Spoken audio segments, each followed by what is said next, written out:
माता की। मंच पर उपस्थित हमारे सांसद और पूर्व केंद्रीय मंत्री, आगे आने दो पुलिस वालों, सबको आगे आने दो, श्री रमेश जिगजिनी जी, हमारे जिला अध्यक्ष श्री आर.एस. पाटिल जी, मेरे मित्र और बीजापुर सिटी के प्रत्याशी बसनगौड़ा यत्नाल जी, देवल हिप्परगी के हमारे प्रत्याशी सोमन गौड़ा जी खड़े हुए, सोमन गौड़ा वी पाटिल जी, बागेवाड़ी के प्रत्याशी वरिष्ठ नेता एस.के. बेल्लूवी जी, और आज इस सभा में इतनी चिलचिलाती धूप में इतनी बड़ी संख्या में आए हुए मेरे प्यारे भाइयों, बहनों, माताओं और मेरे जिगर के टुकड़े जैसे युवा मित्रों, सबसे पहले मैं राउतराय मंदिर, श्री मल्लैया मंदिर, श्री कमलेश्वर मंदिर और श्री तोरवी लक्ष्मी नरसिम्हा मंदिर को प्रणाम कर मेरी बात की शुरुआत करना चाहता हूं। आज इस भूमि पर आया हूं तब जगत ज्योति बसवेश्वर जी की शिक्षाओं को, अपने लोकतंत्र के विचार को, जिन्होंने पूरी दुनिया को दिया, बसवन्ना को भी प्रणाम कर मेरी बात की शुरुआत करना चाहता हूं। मित्रों, मैं श्री सिद्धेश्वर स्वामी जी को भी याद करना चाहूंगा। उनका सदैव मेरे पर आशीर्वाद रहा और इस मंच से समग्र उत्तर कर्नाटक की जनता को भी मैं प्रणाम करना चाहूंगा। मित्रों, आज मैं यहां पर आया हूं तब आप ऐसा मत मानना कि आज यहां जो चुनाव है 10 तारीख को, ये सिर्फ सोमन गौड़ा वी पाटिल को एमएलए बनाने का चुनाव है। उनको तो जिताना ही है, भाजपा की सरकार बनानी है, परंतु ये चुनाव है कर्नाटक के भविष्य को बदलने का, कर्नाटक की जनता को मोदी जी के विकास के रास्ते पर ले जाने का। मित्रों, एक और पॉलिटिकल स्टेबिलिटी है, राजनीतिक स्थिरता केवल और केवल भारतीय जनता पार्टी दे सकती है। नया कर्नाटक का नारा, नए कर्नाटक का विश्वास और नए कर्नाटक का स्वप्न केवल मोदी जी ही पूरा कर सकते हैं। एक और मोदी जी की और बसवराज बोम्मई की डबल इंजन सरकार है, तो दूसरी ओर कांग्रेस की रिवर्स गियर सरकार है। ये कांग्रेस पार्टी वाले हैं ना, वो रिवर्स गियर में ही गाड़ी चलाते हैं। भाजपा वाले जो विकास कर जाते हैं, कांग्रेस वाले रिवर्स गियर कर वहीं के वहीं ला देते हैं। मैं आपको उदाहरण देना चाहता हूं। अभी हमने आरक्षण के अंदर, रिजर्वेशन के अंदर बहुत बड़ा बदलाव किया। ये हमारे यत्नाल जी मेरे पीछे पड़ गए थे, मेरे घर पर आए कि अन्याय हो रहा है, मुस्लिम रिजर्वेशन क्यों? धर्म के आधार पर संविधान किसी को रिजर्वेशन की अनुमति नहीं देता है, मगर ये कांग्रेस पार्टी ने वोट बैंक के आधार पर वोट बैंक प्राप्त करने के लिए मुस्लिम रिजर्वेशन किया था। भारतीय जनता पार्टी की सरकार ने 4% मुस्लिम रिजर्वेशन को कैंसल कर लिंगायत, वोकलिगा, तलवारा परिवार, और दलित समाज सबके आरक्षण में बढ़ोतरी की बढ़ाया है। मुझे बताओ भाई, ये अच्छा किया या बुरा किया? जोर से बोलो, अच्छा किया या बुरा किया? ये रिजर्वेशन बढ़ा हुआ रहना चाहिए या नहीं रहना चाहिए? एक कांग्रेस के अध्यक्ष कहते हैं कि हमारी सरकार आएगी और सरकार आने के बाद फिर से मुस्लिम रिजर्वेशन दे देंगे और लिंगायत, वोकलिगा, एससी और एसटी का कम कर देंगे। ऐसा करना चाहिए भाई? जरा बोलो, करना चाहिए? करना चाहिए? आप चिंता मत करो, कांग्रेस की सरकार भी नहीं आनी है और रिजर्वेशन कम भी नहीं होना है। भारतीय जनता पार्टी बहुत स्पष्ट रूप से मानती है कि आरक्षण पर पिछड़े समाज का अधिकार है, दलितों का अधिकार है, आदिवासियों का अधिकार है, और लिंगायत और वोकलिगा को जो आरक्षण हमने बढ़ाया है वो कभी खत्म नहीं होने देंगे। कांग्रेस वालों, कभी खत्म नहीं होने देंगे। माताओं, भाइयों, बहनों, ये रिवर्स गियर सरकार है। हमने आरक्षण बढ़ाया है आपका, ये कह रहे हैं हम आरक्षण कम कर देंगे। हमने पीएफआई पर बैन लगाया। पूरे कर्नाटक के अंदर हिंसा का तांडव करते थे पॉपुलर फ्रंट वाले। भारतीय जनता पार्टी के नेता नरेंद्र मोदी जी ने इस पर बैन लगा दिया। मुझे बताओ भाई, बीजापुर वालों, बैन लगाया अच्छा किया या बुरा किया? जोर से बोलो, अच्छा किया या बुरा किया? ये सिद्धरामैया मुख्यमंत्री थे, उन्होंने सारे पीएफआई वालों को छोड़ दिया था। भारतीय जनता पार्टी की सरकार ने चुन चुन कर फिर से जेल में डालने का काम किया है। अब ये रिवर्स गियर की सरकार कहती है कि हम आएंगे तो पीएफआई पर से बैन हटा लेंगे। भाई, हटाना चाहिए बैन? हटाना चाहिए? ये पीएफआई जो है ये पूरे कर्नाटक के लिए खतरे की घंटी है, खतरे की घंटी है। परंतु कांग्रेस पार्टी वोट बैंक की राजनीति के लिए पीएफआई के लोगों को प्रोत्साहन दे रही थी। मैं कर्नाटक वालों को कहने आया हूं कि आप चिंता मत करिए, पीएफआई का बैन नहीं हटने वाला है। मोदी जी के शासन में कर्नाटक की सुरक्षा जस की तस रहने वाली है। माताओं, भाइयों, बहनों, उरी पर हमला हुआ। पहले मनमोहन सोनिया की सरकार थी। वो सरकार हर रोज पाकिस्तान से आलिया, मालिया, जमालिया आते थे और हमला कर कर चले जाते थे। मगर मनमोहन सिंह जी में जरा भी हिम्मत नहीं थी कि उसके खिलाफ आवाज निकालें। मोदी जी की सरकार आई, कश्मीर पर हमला किया।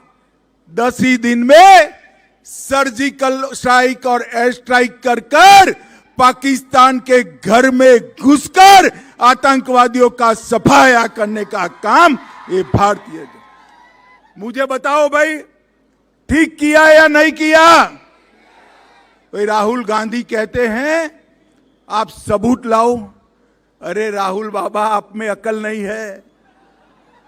सबूत क्या देख मांग रहे हो? ये पाकिस्तान वाले छातियां पीट पीट कर रो रहे हैं, यही सबूत है कि वहां क्या हो गया है। माताओं, भाइयों, बहनों, हमने स्टेट को सुरक्षित करने के लिए एनआईए का दफ्तर खोला, 14,000 पुलिस कर्मियों की भर्ती की और मंगलुरु पर ब्लास्ट, डीजी हल्ली, केजी हल्ली जैसी घटनाओं को एनआईए ने जांच कर कर कल्पित को जेल की सलाखों के पीछे डालने का काम ये भारतीय जनता पार्टी की सरकार ने किया।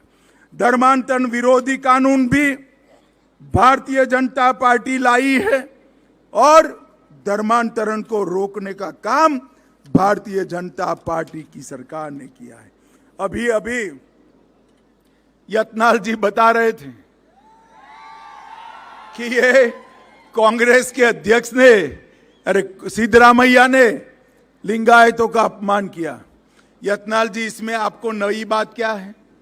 इन्होंने निजलिंगप्पा का भी अपमान किया था, इन्होंने वीरेंद्र पाटिल का भी अपमान किया था, इन्होंने येदुरप्पा जी को भी कुर्सी पर से नीचे उतारने का काम किया था। ये कांग्रेस पार्टी हमेशा लिंगायतों का अपमान करती रही है और आज हमारे एक दो नेता वहां चले गए, उनको लगता है कि जीत जाएंगे।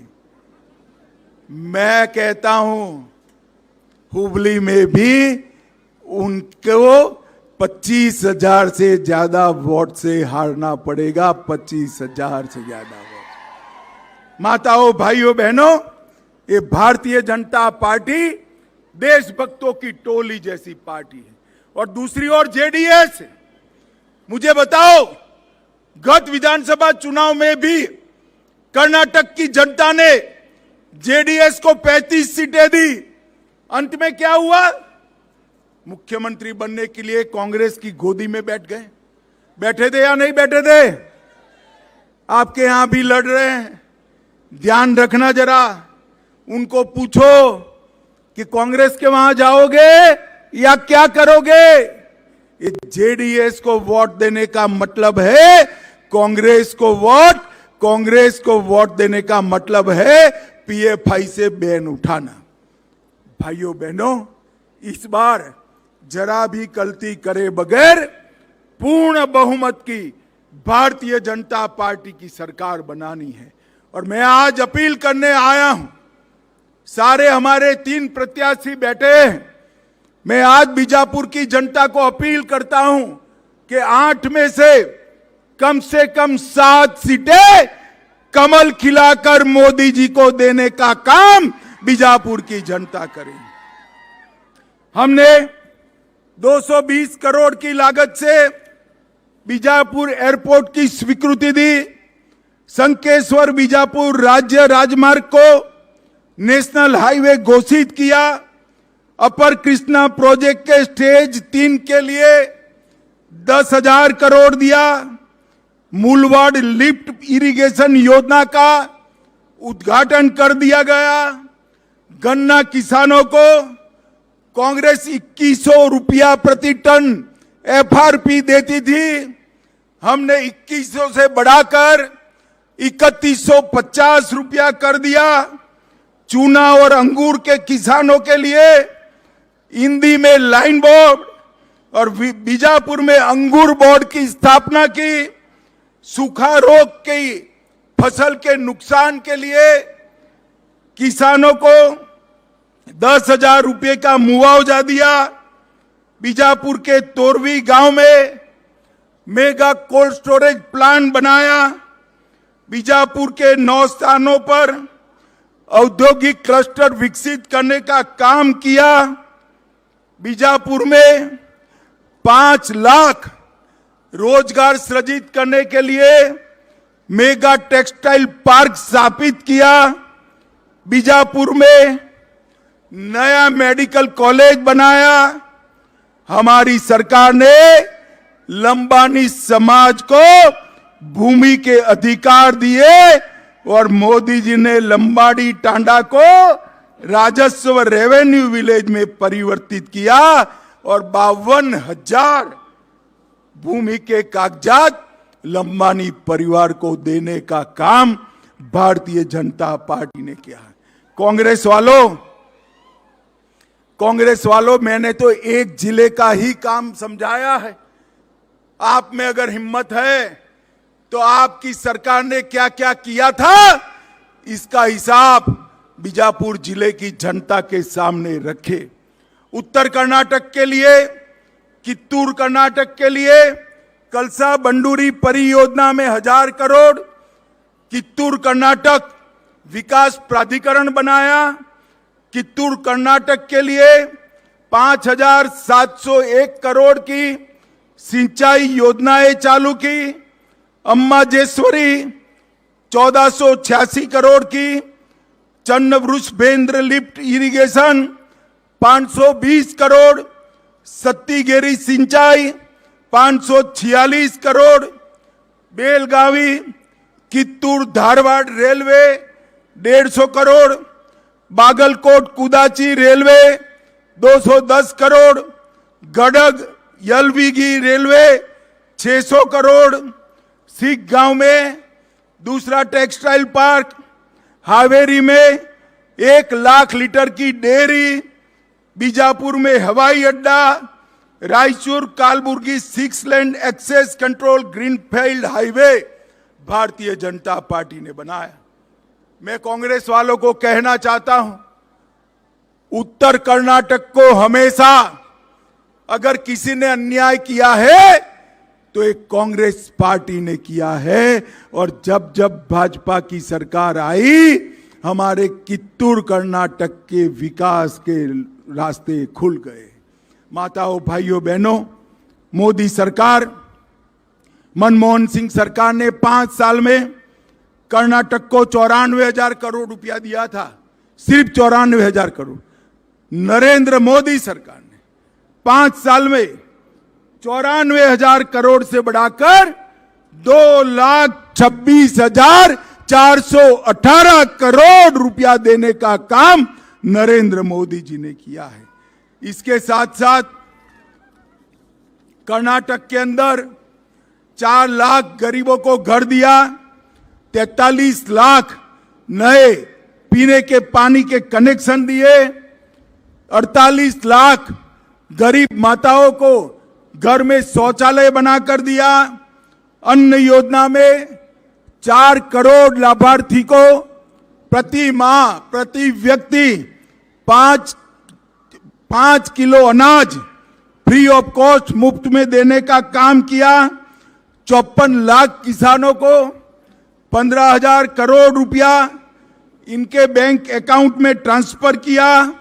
37 लाख माताओं को गैस का सिलेंडर दिया और 1 करोड़ 38 लाख लोगों को 5 लाख तक का स्वास्थ्य का बीमा देने का काम भी भारतीय जनता पार्टी की सरकार ने किया। माताओं भाइयों बहनों, कर्नाटक का अगर कोई विकास कर सकता है तो मोदी जी ही कर सकते हैं। मुझे बताओ आप लोग, कश्मीर से धारा 370 हटनी चाहिए थी या नहीं हटनी चाहिए थी? जरा जोर से बोलो, कश्मीर हमारा है या नहीं है? जोर से बोलो, है या नहीं है? एक कांग्रेस पार्टी 70 साल से धारा 370 को एक बच्चे की तरह गोदी में खिला रही थी। 5 अगस्त 2019 को मोदी जी ने धारा 370 को समाप्त कर दिया और हमेशा के लिए कश्मीर भारत का हिस्सा बन गया। मित्रों, माताओं भाइयों बहनों, मुझे बताओ, अयोध्या में राम मंदिर बनना चाहिए या नहीं बनना चाहिए? जरा जोर से बोलो, बनना चाहिए या नहीं बनना चाहिए? एक कांग्रेस पार्टी सालों से राम मंदिर को अटका रही थी, लटका रही थी, भटका रही थी। भारतीय जनता पार्टी की सरकार बनी, मोदी जी प्रधानमंत्री बने और एक सुबह वहां जाकर भूमि पूजन कर दिया और हमारे देखते देखते राम मंदिर बनने लगा। बीजापुर वालों, टिकट बुक कर कर रखना, कुछ ही महीनों में अयोध्या में भव्य श्री राम का मंदिर बनने वाला है, भव्य मंदिर। एक कांग्रेस पार्टी कभी भी हमारी सांस्कृतिक स्थानों का सम्मान नहीं कर सकती। भारतीय जनता पार्टी ने हमेशा से सांस्कृतिक पुनरुत्थान की बात की है और आगे पर भी करेंगे। मैं आज कर्नाटक की जनता को कहने आया हूं कि इस बार पूर्ण बहुमत की भाजपा सरकार बनाइए। बीजापुर के अंदर 8 में से 7 सीट भारतीय जनता पार्टी को मिलनी चाहिए। मिलेगी क्या बताइए भाई? मिलेगी? जोर से बोलो, मिलेगी? भाजपा सरकार बनाएंगे, कमल के निशान पर बटन दबाएंगे, मोदी जी के हाथ मजबूत करेंगे, 24 में फिर से मोदी जी को प्रधानमंत्री बनाएंगे। तो मेरे साथ दोनों हाथ उठाइए, उठाइए दोनों हाथ, अंत तक सभी लोग हाथ उठाए। मोदी जी को प्रधानमंत्री बनाने के संकल्प की मुट्ठी भींचिए और प्रचंड आवाज से बोलिए, भारत माता की, भारत माता की, भारत माता की, वंदे वंदे वंदे।